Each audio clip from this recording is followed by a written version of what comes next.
Okay, so let's get started with front-end development. So welcome to Tech Edu once again. And just to add, my name is Paul, as I've said twice already. Now in the next 3 months, right, we are going to be talking about creating web applications, right? And what we're going to be doing is we're going to be explaining how web applications are divided, different components of web applications, how to build this, how to build that, and then diving deep into what front-end development means. But before I read any of these things here, I like to take things from the beginning first before talking about front-end development and all. First of all, I know a lot of us have heard about programming. So programming. What is programming? What does programming exactly mean? Anybody wants to help us out? Right.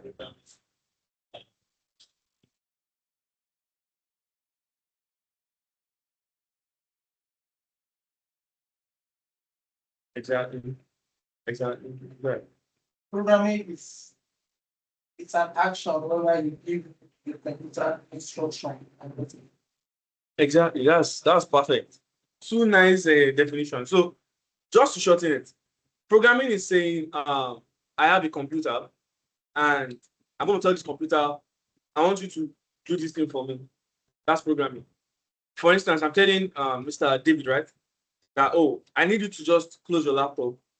I'm technically programming him to close his laptop.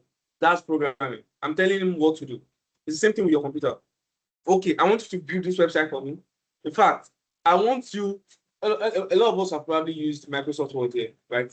Now, I want you to do something on Microsoft Word. That's technically programming. I mean, that's technically programming. So that is what programming means. Telling your computer to do certain things for you to achieve a result. That's what programming is. Now, how do you now do these things? Probably head of before I even go into how you do them. Now, under programming, you have different aspects, right? Under programming, you have software engineering, you have cybersecurity, you have data analysis, that's also programming. You have product design, it's also programming. You have a lot of things, AI integration, all of those LLM, large language model creation, and all of those things. That is what programming is, right? Why? Because technically, you're telling your computer to do something for you, right? And then it goes like definitely does what was the task that was given to it. Now, that's what programming is. Now, I'm going to talk about software engineering more, software development or software engineering. I'm going to talk about that more. What does software development mean? I'm not going into engineering now. Let's talk about development. What does software development mean? Software development simply means building software applications. Let's move to software now. Building computer applications. Now, what do I mean? For instance, I'm talking about a lot of us definitely use Instagram here or YouTube. I use YouTube a lot.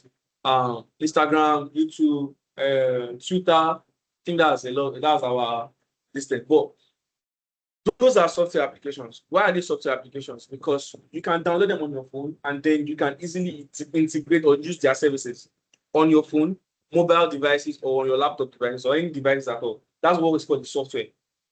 I think a lot of us should know what software is now. Now, that's what a software is. Now, software development is now building such applications. Do you understand it now? So that's what software development is. Now, under software development, you now have several aspects. You have mobile development, you have web development, you have game development. A lot of us play Fire, so that's also another software. Do you get? Now, when we talk about web development, building web applications or websites are also softwares, right? Why? Because you are integrating services that you can't actually see. I mean, let's use our normal primary school definition. Softwares are things you cannot see, feel, or touch, right? That's it. So you can't actually integrate, not like the hardware, like your system like this. There are services you integrate, but they are not actually physical. Do you understand it now? That's what your website is. Now, similarly, your applications, app development is building what? Mobile app applications. So, for instance, those applications that you are seeing on iOS Store, that's App Store, or on Google Play Store, those are what? App applications. That's app development. Then game development, like I said, people who play a lot of games, that's basically what game development. Now, what we are focused on in front end right now is what? Web development. I mean, if some of you are probably taking mobile development course, you notice that basically what it is also building the front end, although there are back end integrations also. But now you now have front end for mobile and you have front end for web. For web. Do you get it now? But what we are focused on is what? Front end web development. And we are going to be using three main tools. The first is what? Your HTML. The second is your CSS. And then we're going to be talking about the JavaScript. Now I'm going to go into this very soon. Right? I'm going to share this course content with us. So I think we are supposed to be on Teams, right? Have you been onboarded to Teams? There's also something I'm going to be introducing to us, Slack. So I will send us I don't know how I'm going to do that, but just check out Slack and try and download Slack on your phone or on your laptop. So we're going to be using Slack a lot for front end and even back end. So I'm going to be creating channels. Now, the reason I'm integrating Slack is that Slack is easier for us to navigate. It's basically what the world uses right now for normal white collar jobs and white collar sessions. So if you want to make sure that your teams are working efficiently, you can use Slack. So I'm going to be using Slack a lot, and probably we'll create a WhatsApp group for those that cannot navigate Slack early.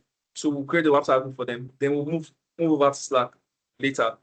So, but I'm going to send this very soon. Maybe we'll create a WhatsApp group after this class. I'll send the whole lesson plan for the 3 months to us so you can have access to it. Okay, now, basically what this course does is introduces students to front-end development, focusing on how user interfaces are designed, built, and made interactive for web applications. Like I said, we're focusing on what? Web applications. So far, do we understand what I have just said? Any question? Mr. Daniel? Yes, sir. Okay, you have a question. Please go ahead. No, I don't because I mean, I understand. You understand? All right, good.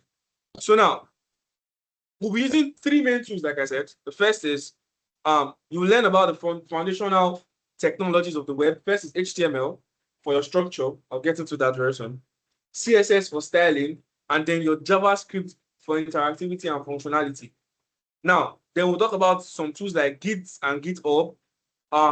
Of course, website deployment, and then Firebase for adding real-time data and authentication features. But for now, let us leave this. I don't want to crowd our head with a lot of things for now.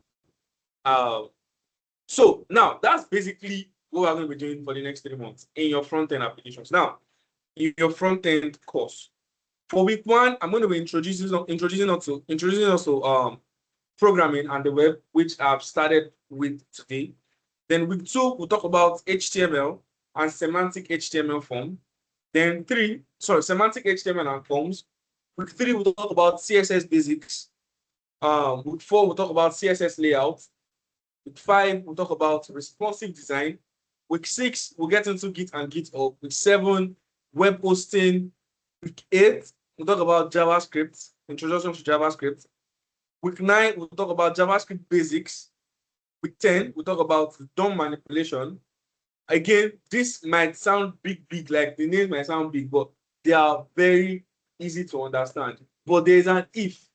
The if is that for you to understand this thing, you have to put in the work and the dedication. I told the last set that for you to understand anything in programming can be hard and can also be made easy. Now, the choice is left to you. And how is that choice left to you? First of all, are you reading every day? Are you practicing every day? Or you are waiting for the next class to come before you practice? No, those are 2 different people. Because if you wait for the next class before you practice, then one thing is that you will be slow to learn, and then once you are slow to learn, you have that how do I put it? You just get tired. It happens normally. So what I want everybody to do, just cultivate that learning act. Try as much as possible to still go over things that we've done in class. So after today, you go back home, check it out. And that's one of the reasons why I made I specifically asked for the class to be to have like intervals. So you have a day interval. So when Monday, Wednesday, and Friday. So you have probably Tuesday and Thursday to like read and understand all of the things that we did in previous classes. So you have the weekends. Do you get it now? So I want everybody to please cultivate this learning art. Please, it is very important. I'm begging because I used to disturb students a lot. When I say I used to disturb, I used to solve projects, assignments. Those two things, they are very much important. So I'll be giving you an assignment probably every day, but sometimes I might just give you a slack 2 days in a week. So you build projects, read a lot of things. And I want everybody to cultivate that art of learning and improving. Okay, so now let's go to week 1. I don't want to go into HTML, so I'm just going to go into explaining some other things before moving on to HTML. So I said programming is what? Programming is what was the definition again? Telling your computer to do something. It's a set of instructions. Exactly. Instructions, set of instructions. Now, if I'm talking to Mr. David now and I said, oh, please, I want you to close your laptop. That's programming, right? So that's a set of instructions. Now, but how did I tell him? I spoke something, I said something that in a language you can understand. Now that brings me to how you can communicate with your laptop also. Now your laptop is not human that I have to speak to and then they automatically understand what I'm saying. Or my laptop is not human, it doesn't really understand English that I'm typing and then it understands that English fully. Now, how does your laptop understand the programs you've given to it? That brings about programming languages. Now, your programming language or programming languages are set of languages that are specifically created for your computer to execute those programs you want it to execute. Now, we have 2 main programming languages. You have high level and then you have low level. Now, what I'm going to start with low level first. You probably heard something that computer only understands ones and zeros, binary, right? So you have low level languages like assembly, some other computer science students here, right? Yeah? COBOL, yeah, exactly. You have Fortran. Fortran technically is even high level. Fortran and Pascal, they're technically high level. Why? There's English in it. You understand? But we'll get there. But also, some people actually classify them as low level also. Now, those things are low level languages that only the computer understands. Although we have nets now that I used to say this, they are suffering themselves. That learn low level languages now, right? Not even now, even back in the day, they learn low level and they understand how those things communicate. But those are low level languages. But low level languages are specifically for the machine. That's the only thing your computer understands.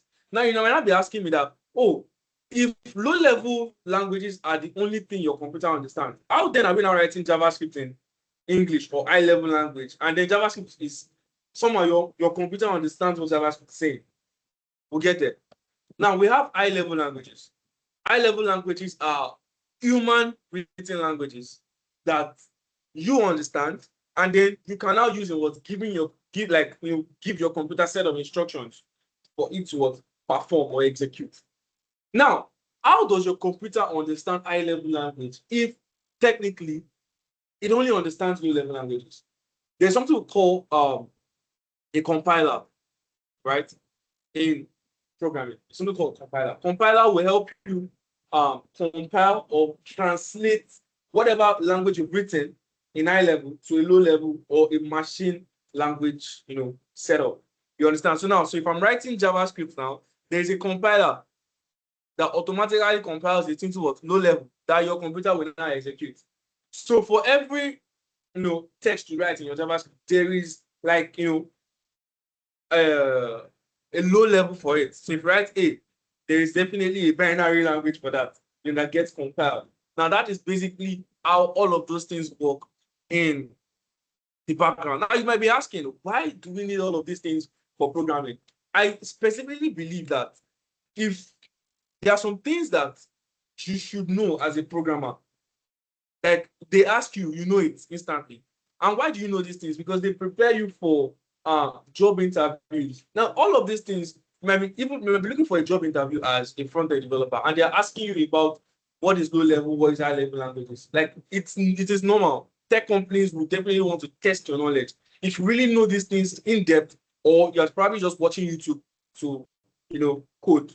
There are YouTube programmers and there are real-time programmers. YouTube are those people that first copy tutorials and they watch, they execute. But real programmers think, they understand the process in which all of these things are gotten. You understand? That's how I want every one of us here to think. I want you to understand the reason why 1 + 1 = 2. Not that I'm asking you what's number, you're telling me to. I don't know the reason. I want you to understand the reason why all of these things come into place. All right, so now that is that about that. Now I'll ask another question. I ask questions a lot. So, and now the question is, if I want to communicate with Mr. David, I just like seeing them we are opposite each other, looking at him very well. So if I want to ask you a question now, and like I said, I have to communicate in a language, right? But how do I communicate?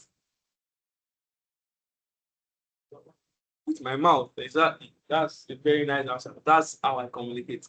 Now, how do you communicate with your laptop? Your laptop, how do you make it deliver whatever program it is you want it to deliver? By typing. I think maybe by typing. Yes, exactly, by typing. But where do you type? Now that brings me to my next point, which is, I'll call it your mouth. The mouth in which is communicating with your computer. Bring me to IDEs, text editors. Now, what are text editors? Let me just set it for you so you see it. Text editors. What are text editors? Now, text editors are software applications used to create and edit plain text files, focusing on raw, unformatted text rather than what formatting. Let's leave that. But basically, what they are using what software applications used to what create and edit plain text files. Now, what they are doing is that they help you. So, for instance, you have your normal text editor, your notepad. I think a lot of people should have notepad. This is our Windows laptops. Should have notepad. Now, that's a text editor. Now, what does your text editor do? Allows you to what create and edit plain text files. Now, what does this mean? I can just open my text editor now. Let me see notes. Let's open Notepad. Notepad, right? I can open my Notepad now, and then never actually opened this before. So I can say, oh, hello, my name is Paul. Hello, my name is Paul. Now, this is a text editor. Do you understand now why? Because I can go ahead and what just write what and write anything there. Do you understand now? That's text. Now, this same text editor, I can also use what writing codes that my browser automatically, or not my browser, my computer automatically detects as a language. For instance, I can come here and I can say H1 and I can say hello, H1. Then I save it up and then I can probably save it as all files. I think I can save it as all files. Let's check this place now. Let's see what we have. So, okay, but that's not it. Let me see if there's a way I can save it. Is it view?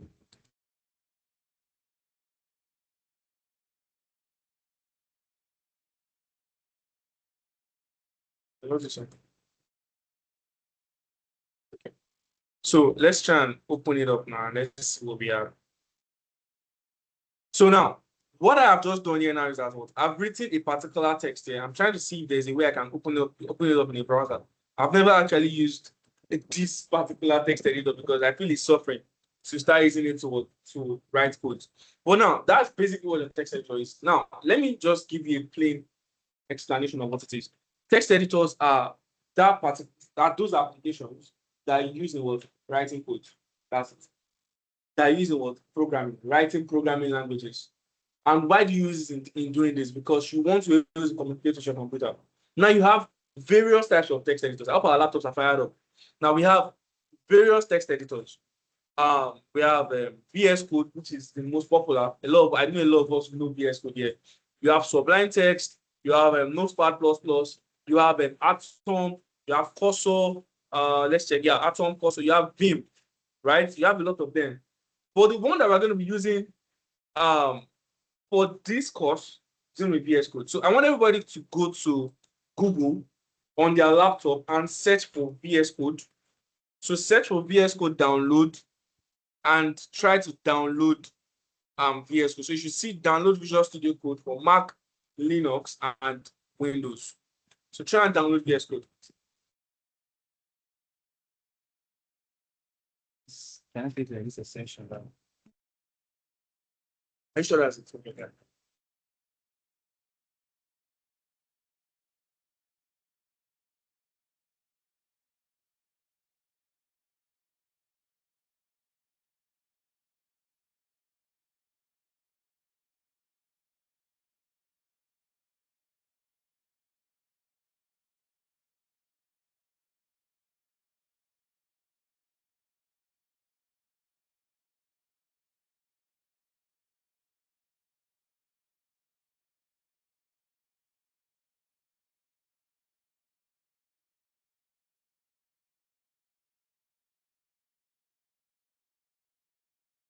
All right. Are we downloading it or do we need help?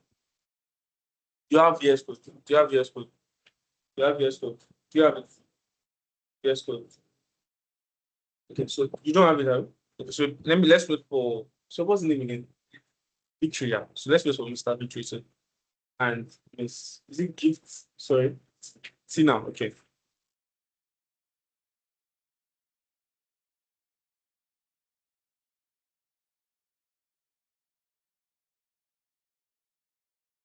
Okay, so go to, do you have Google Chrome? Okay, so open Google Chrome. Then on Google Chrome, just search for VS Code like this. Can I say it? Search for VS then code and open it up.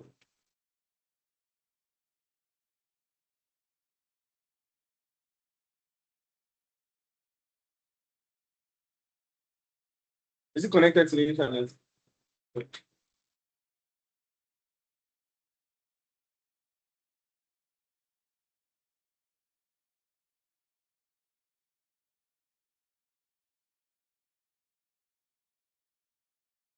Mr. Paul,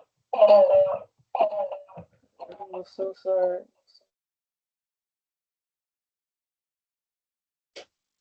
Oh, okay, Mr. Daniel, you don't have a laptop, you're not on your laptop now.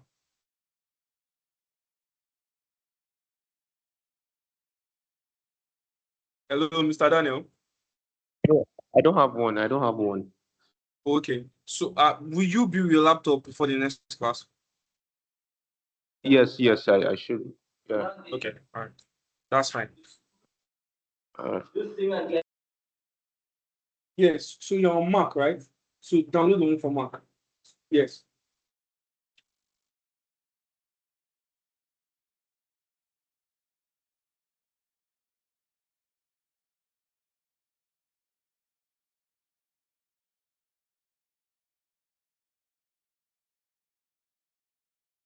What is it showing?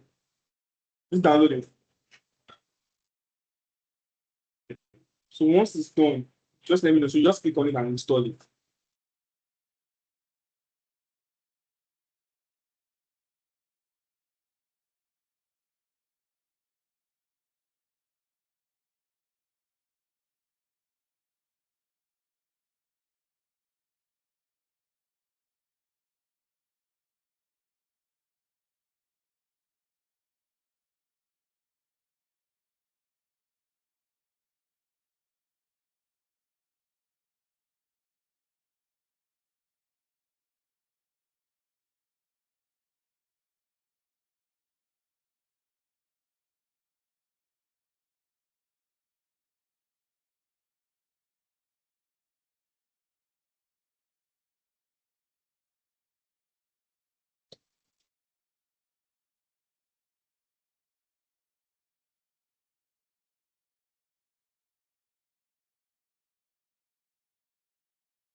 No.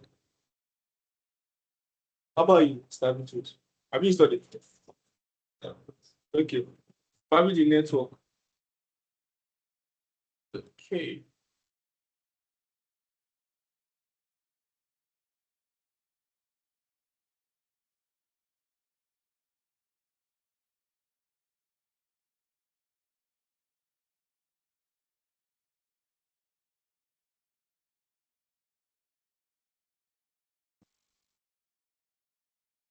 So before we move on, right, I also want everybody to know that you have a that's for the registered students. You definitely have um a portal. And what's that portal for? Basically, what the portal is for is that you will have access to study materials. So, for instance, after today's class, we're going to upload the videos, right?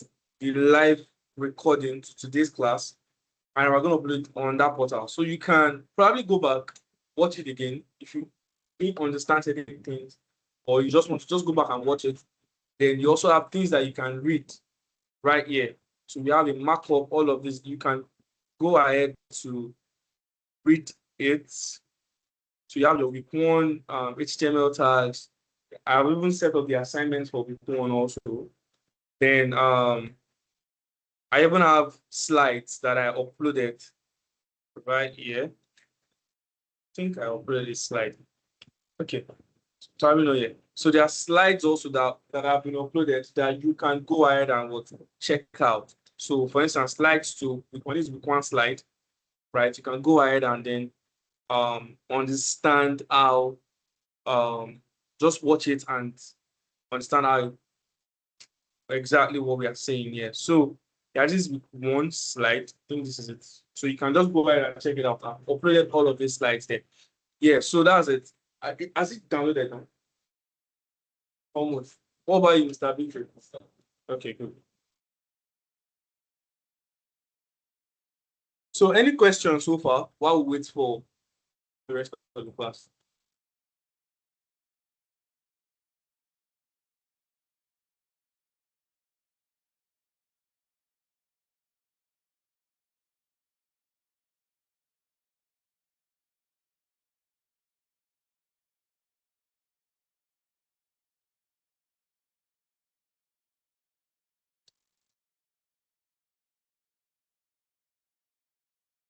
So also in your leisure time today, just go ahead and download Slack. So I'm going to go ahead and create a channel for us now. So I'm going to create a new workspace for us. So I'm going to call it Full Stack Development.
As it downloaded.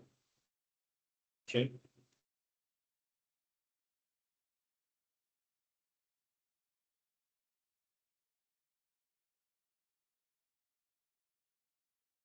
Okay, so I'm going to send we'll probably have okay, so maybe I should just send it to everybody's email now. Oh, don't worry, I'll skip this step. I'll send it to the chat. Can everybody join this call? Send it to the chat now so you can have.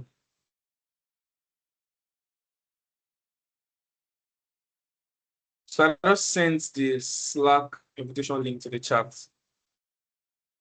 on Microsoft. So you can go ahead and check it out.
Okay, so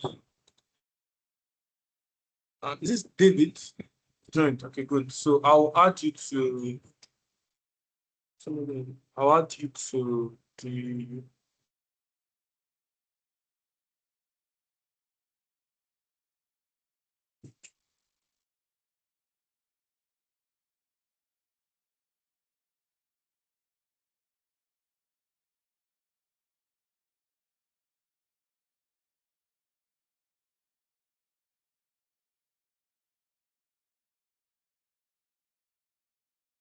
yeah, so you've joined. I've added you to front-end development. Okay, so let's just has it downloaded now?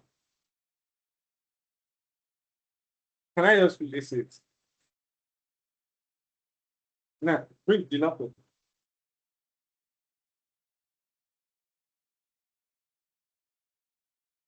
Why is it slow?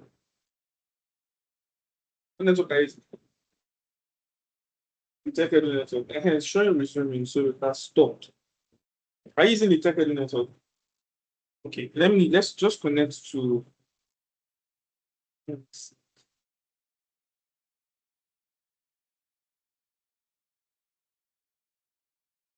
Uh, so there's a TechEdu.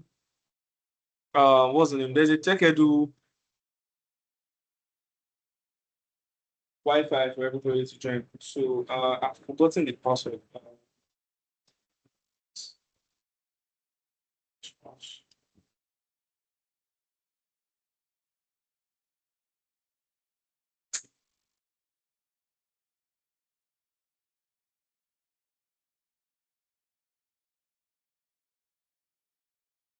Hello, sorry, sir. Yeah, Hello. Mr. Daniel. Yeah, sorry, there was a network glitch at my end, so I don't Oh, know what you okay. guys have been doing. No, we've not done much. We've not done much. So we're still trying to just click on this link and get your Slack channel. Okay. So I want everybody to join Slack so that we can have I can drop some updates there.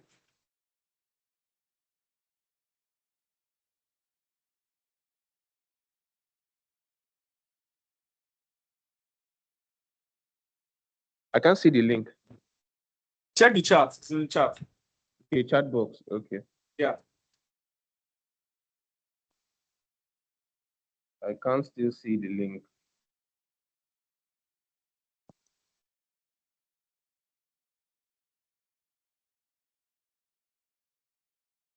Have you seen it now? Okay, yeah, I've seen it. I've seen it.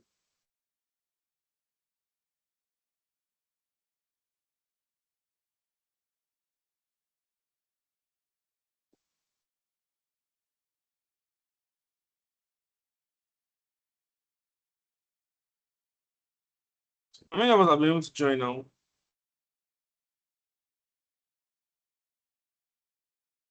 I'm downloading it currently. Okay. All right, you can join the Slack later. It's not something that is urgent.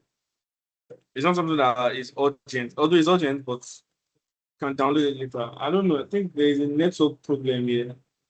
This one has stopped even. Okay. Section.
Miss Jessica, please, you can just pause the recording for a while.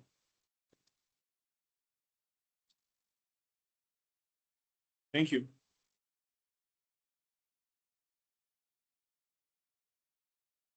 I'll send it again, Mr. Tosa. Send it to you. Send it again, Mr. Tosa. Is it? Yeah. Yeah, Tosa. Eh? Okay, okay.